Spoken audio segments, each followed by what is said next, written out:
تجان رضي الله عنه وعن أرواح آبائه وأمهاته وأزواجه وذرياته أجمعين. اللهم بل ثواب ما قرأناه ونور ما تلوناه إلى روح شيخنا ووسيلتنا إلى ربنا مولانا شيخ الإسلام الحاج إبراهيم يس، وإلى جميع آبائه وأزواجه وذرياته وإخوانه وإلى جميع المقدمين والأساتذة.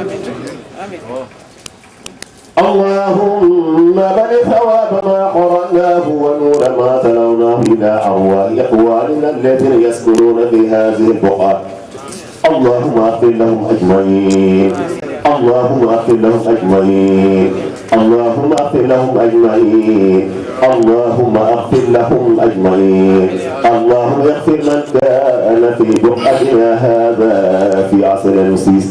وفي جميع أشرف وفي جميع السنغال وفي جميع العالم. اللهم اغفر له وارحمه وعلمه أجمعين. اللهم توفنا مسلمين لا مبتلين ولا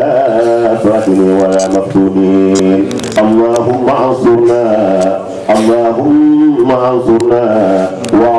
اللهم انصرنا بصدق الجميل، اللهم انصرنا بصدق الجميل واستر اخينا شيخ تجان. اللهم انصرنا واستر اخينا شيخ تجان بصدق الجميل الذي سترت به نفسك فلا عين تراك ولا يتصل عليك. بحرمة بسم الله الرحمن الرحيم. بسم الإله أشكر المريد وارتجي بفضله المزيد. سألته أن يطف المريد من جوده ما عجز الأديد من العلوم من الأرزاق فلو بالمعاصي الأخلاق. أسأله بالله والرحمن وبالمحيي والمنان نحتاج نحو غيره في العمر فلا عرو منة للغير. إني عبد للغني الوالي أرجوه اليوم كل من يوالي. هو العزيز غيره الذليل وهو الكريم الواهب الجليل. أروم لأحباب كل يسر وتكفيهم يا رب كل عسر. لا ضره فقر ولا يسلط عليهم الأعضاء يا من يقسط. رفعتهم فضلا بذكرك العظيم فأغنيهم طرا فضلك الأمين. حميت وذكر كل خير فاملأ قلوبهم بكل سر. ملكهم الديار والأموال ونجيهم وأعطهم أنفالا. أقم وجوههم بدينك القويم ومد فيهم بفضلك الجزيل. منه وزر بقدر الصدق كل نور بقدر الشوق. إني أريد منك بل وتعلم إني أريد بعد بل وترحم.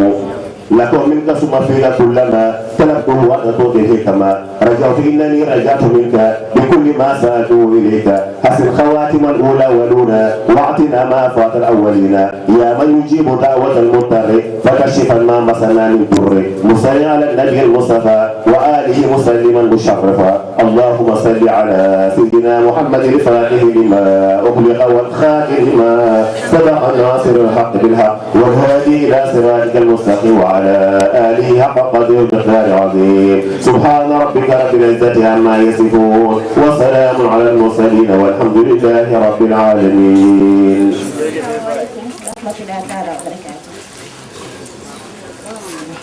Au nom d'Allah, le clément, le miséricordieux, le savant, l'absolu, l'élevé, l'unique, le solitaire, que la prière et la paix soient sur l'aimé de Dieu, le plus saint des prophètes, porteur de la religion la plus complète, notre guide, notre maître, Mohammed, fils d'Abdullah, ainsi que sur ses fidèles compagnons et sur ceux qui suivent ces derniers, particulièrement son petit-fils, notre cher Tidjani, l'incarnation même de la sagesse, le saint des saints, détenteur incontestable de la Khatmiya, le sceau des saints et de la Khatmiya, le pôle caché, Maulana Cheikh Ahmed Tidiane Chérif. Je rends grâce au défenseur de la tariqa Tidjaniya, le détenteur de la faïdatul Tidjaniya, héritier de la prophétie et de la sainteté, le serviteur incontestable du prophète, le migrateur qui a sillonné le milieu des penseurs, les assises, les congrès pour soutenir la religion de la meilleure des créatures, l'essence même de l'existence, Maulana Cheikh al-Islam El Hadj Ibrahima Niass. Permettez-moi, dès l'entente de mes propos, de remercier, féliciter, saluer et rendre un hommage appuyé aux deux petits-fils et descendants directs du prophète. Paix et salut sur lui. Je veux nommer Chérif Hamza At-Tidjani, qui a voulu repousser son vol pour nous honorer de sa présence. Preuve de sa modestie et de sa disponibilité légendaire. Sans oublier notre marraine à nous, Chérifa Adama Faye, une référence pour toutes les femmes, de par sa sobriété, sa sainteté et son amour démesuré à l'égard de celui qui a facilité leur voie vers Dieu. Notre honneur à nous, notre barham à nous,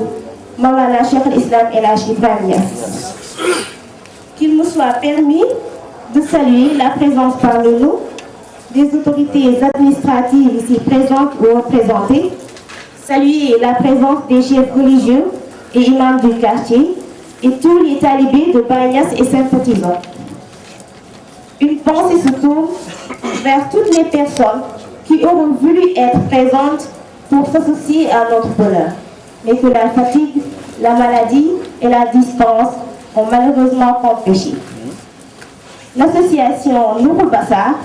à travers ma modeste personne, vous souhaite tous la bienvenue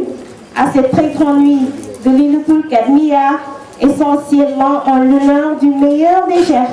Maulana Cheikh Ahmed Tidiane Chérif Radi Allah. En l'an 1799 après JC, Cheikh Ahmed Tidjani atteignit déjà le rang de Khutbaniyatul Uzma. Et le 18e jour du mois suivant Safar,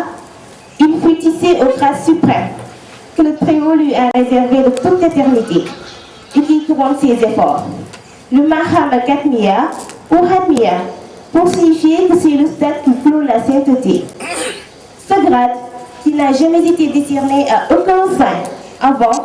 et ne le sera plus après lui. La place au sommet de la pyramide des saints de tous les temps, jusqu'au jugement dernier, entre ceux-ci et les autres prophètes. Ce degré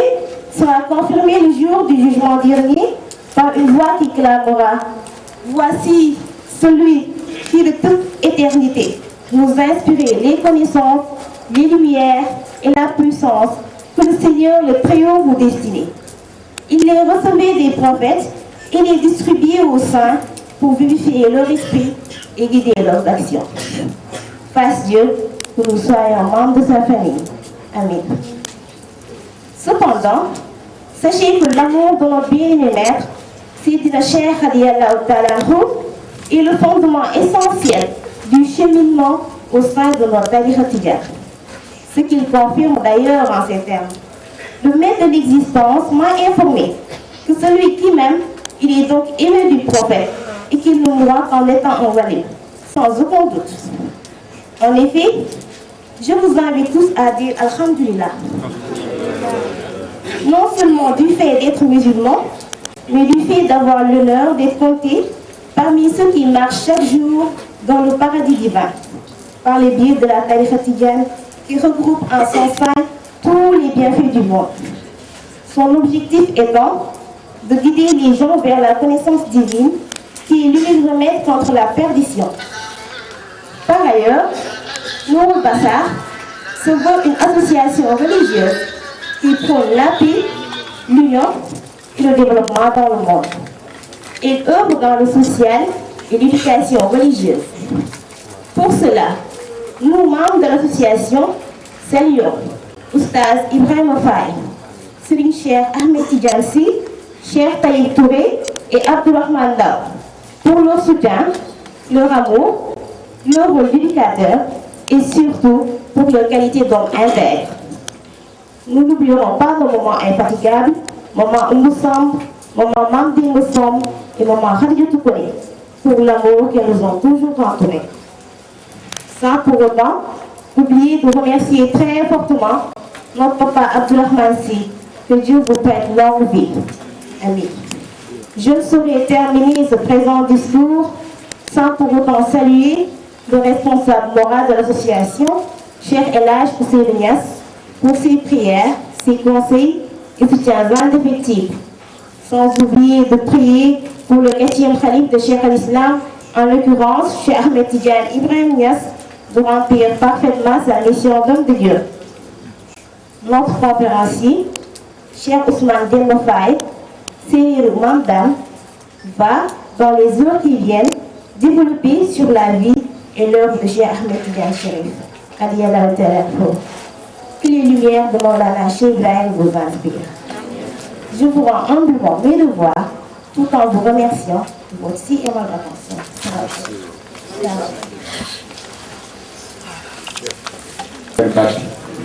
dinañ def benn tënk bu ndaw rek benn résumé bu ndaw rek ci discours bi maanaam fu mu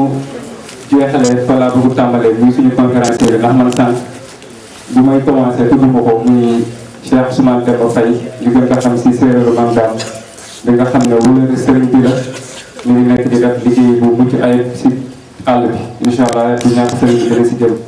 ñu ngi koy dalal bu baax di ko wax ahlan wa sahlan wa marhaban bikum di ko ñaanal yàlla fay ci làmminam ba lépp lu mu nar a waxtaanee tey fii mu nekk leer ñeel képp ki fi toog waaye dañoo dégg si discours bi soxna Marie mu remercier suñu muqaddam yi nga xam ne ñoom ñoo jiite suñu daayira bi di Nourou Bassar ndax Nourou Bassar dafa nekk benn daayira boo xam ne ay muqaddam yu bëri ñoom ñoo ko ngermb maanaam dafa am ay njiit yoo xam ne ku nekk rek am nga ndigal ci tarixa tijaan ku nekk rek am nga ndigal ci wër si faydu bi mënoon nga demee sa intérêt personnel wala nga demee woote sa bopp waaye dañoo dégg waxu yàlla bii ci alxuraan waxtasimu bi hablillahi jami'an wa la tafarraqu na ngeen jàpp ci buumu yàlla bi jàpp ci dëgg te ngeen bañ a tàkkalikoo ñoom ñëpp képp kenn si ñoom rek mu bàyyi intérêt ñu booloo sas daayira bi si njiitalu El Hadj Ousseynou Niass bi nga xam ne moom mooy responsable moral mu nekk ci ay nit yoo xam ne duñu dañ di leen remercier lépp lu ñu leen remercier dañ koy xeeb muy oustaz Ibrahima Faye bi nga xam ne moo doon def taxlu ko bi léegi-léegi nga xam ne moom mooy président daayira bi yor daayira Nourou Bassar bi nga xam ne mu ngi nekk see Malicounda séeréer di jàngale foofu alxuraan waaye tamit di jàngale fii nii alxuraan ci Dakar waaye ak Cheikh Pa Aada soxna Marie dafa ko fàtte si discours bi Cheikh Pa Aada bi nekk ba France ak ñoom Birame nga xam ne yaay mu ngi toog di ajaratu Thiam nga xam ne ñoom ñoo yor Nourou Bassar ba nekk France waaye dinañ ci lim tamit ki nga xam ne mooy Cheikh Abdourahmane Ndaw moom dinañ ñaan yàlla maanaam ñaanal ko yàlla dëgëral ko ndax ci liggéey bi nga xam ne mi ngi koy def ndax sëriñ bi daf koy faral di woowee doyen ñëw Mawlana Cheikh Islam El Hadj Ibrahima Niass ndax liggéey bu rafet bi nga xam ne mi ngi koy def ci faydu bi kon Cheikh Abdourahmane Ndaw moom tamit ñu ngi koy ñaanal tey suñu amee Chérif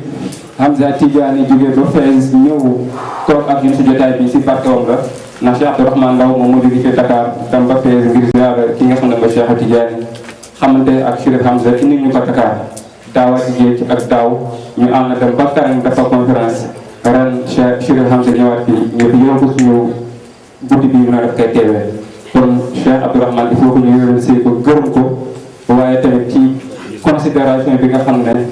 considéré na ko suñu sëriñ bi si mbëggeel bi nga xam ne mi ngi koy wane chaque jour si ki nga xam ne moom mooy suñu guddi si yàlla sëriñ Cheikh Ahmed Tidiane Sy kon Cheikh Abdourahmane Ndaw ñu ngi lay jaajëfal di la ñaanal yàlla dëgëral la tamit waaye di gërëm beneen yoon ki nga xam ne mooy sëriñ Cheikh Ahmed Tidiane Sy moom duñu wax ci moom sax xam naa incha allah sëriñ yi dina wax ci moom ndax ñun dañoo lot pour wax ci moom kon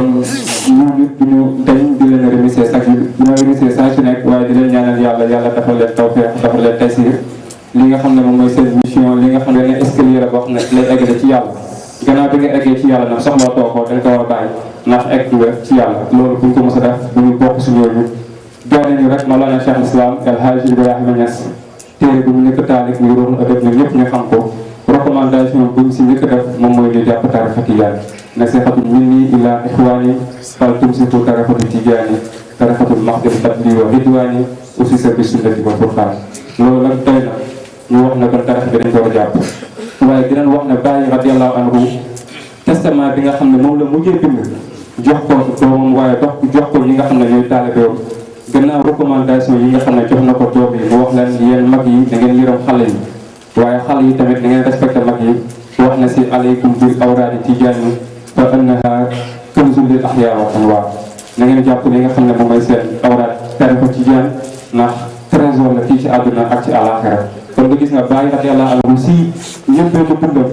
daf ñu conseillé daf ñu recommandé ñu jàpp tarixa tijaan buñ ko bàyyi waaye tamit bu mu demee tamit bay génn àdduna si testament am daf ñu ko recommandé kon dafa nekk loo xamante ne nii ñu ngi ñaan yàlla ñun ñëpp incha allah rabi ñu gën ci góorgóorlu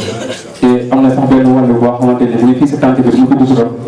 dafay faral di wax ne mu ne jamono yi ñu nekk jamono Cheikh Tidiane radiyallahu anhu ñu ne ko lu tax mu ne soo xoolee Sénégal kilifa diine yi ëpp ñi nga xamante ne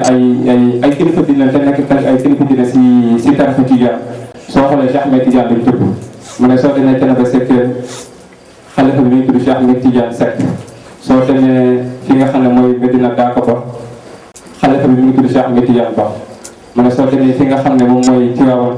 xalifa bi mi ngi tudd Cheikh Ahmed Tidiane Sy mu ne boo demee fi nga xam ne mooy Medina Baye Cheikh Al-Islam Hadji Ibrahima Niass xalifa bi mi ngi tudd Cheikh Ahmed Tidiane Niass waaye tamit imam bi mi ngi tudd Cheikh Ahmed Tidiane mu nekk lu rëy bu ma ko waxee ak man tamit ma ne ko maa ngi sant yàlla ndax ñun tamit am nañ Cheikh Ahmed Tidiane Sy Nourou Bassar so bu ñuy jox ki nga xamante ne moom mooy président Malo Camara incha allah Moussa ni su ko defee ñu continuer président bismillah. bi ñu sant yàlla julli ci yonent bi sallallahu alayhi wa sallam di sant nga xam ne moo waral guddi gu màgg gi tey mooy suñu sëriñ di suñu wasila Cheikh Ahmed Tidiane Chérif radiyallahu anhu mais nag ñu sant xalifaam di buntam di suñu yaakaar àddina ak alaaxira di Cheikh al-Islam Alaaji Ibrahima Niass radiyallahu anhu ñu ngi sant ñëpp di ziyaare ñëpp di ndokkeel ñëpp ci bés bu màgg bii nga xam ne wax dëgg yàlla moo ñu ko jagleel ci barke suñu sëriñ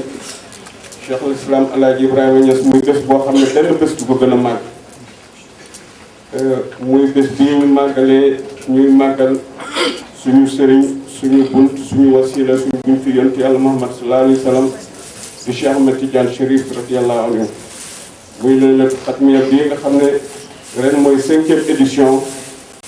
et suñu mbokk ci yàlla suñu àndandoo ci yàlla di ko màggal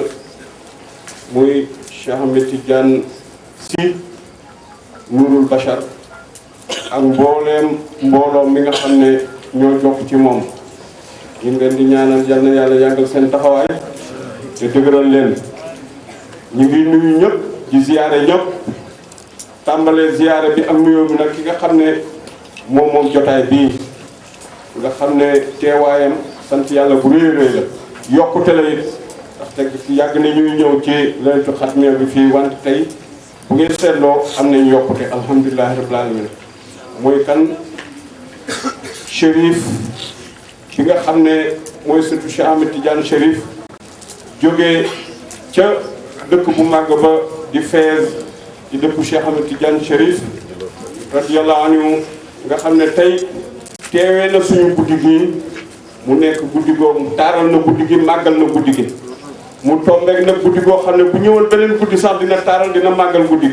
gi mais dafa ñëw ci guddeem mooy laylatul xatmiya maamam mu ñëw teewe ko kon nag ñu ngi koy tatagal di ko ziyaare ci këram di ko wax marhaban ci njabootam di ko ziyaare di sàkku ci moom ñaan di yóbbante suñ ziyaare jaarale ko ci moom ca pay bu màgg ba muy Fès ca njabootu Cheikh Ahmed Tidiane Chérif radiyallahu anhu ñu ngi ndokkeel mu xadam yi fi teew yépp ku lim juum mais dinaa lim kenn rek koo xam ne bu ma ko tuddee tudd naa mboolem mu xadam yi fi teew ndaxte tey moom lañ tànn mu war a taaral jotaay bi mu war a ko waxtaanee muy Cheikh Ousmane Faye Sabili Salaam ñu ngi koy nuyu di ko ziyaare di ko tatagal jaarale ci moom di nuyu mu xadam yi fi teew yépp ak autorité yi fi teew yëpp autorité administrative yi ñu ngi leen di ndokkeel di leen ziyaare di leen tatagal Cheikh Ahmed Tidiane ak mbooloom kenn jiituwu leen ci ñi nga xam ne ñoo dugal seen loxo ci liggéey boobu te tey ku taxaw xool liggéey bi rek nga nekk taaliba sa xol dina sedd ñu ngi koy ñaanal yàlla mission bi Baye jox ko yal na ko àggal fa ko Baye bëgg ñu ngi gërëm ñëpp di sant ñëpp ngeen baal ma ci guddal bi di ziyaare ñëpp di ñaan yàlla guddi gi yal ñu ko yàlla nangul. baax a baax yal na yàlla dimbali la yéen bi nga xam ne maanaam mboolem taalibe yi jël nañ ko yan loxo teg loxo nga jiite président nekk ci Ansaaru bi yal na yàlla oyofal yéen bi.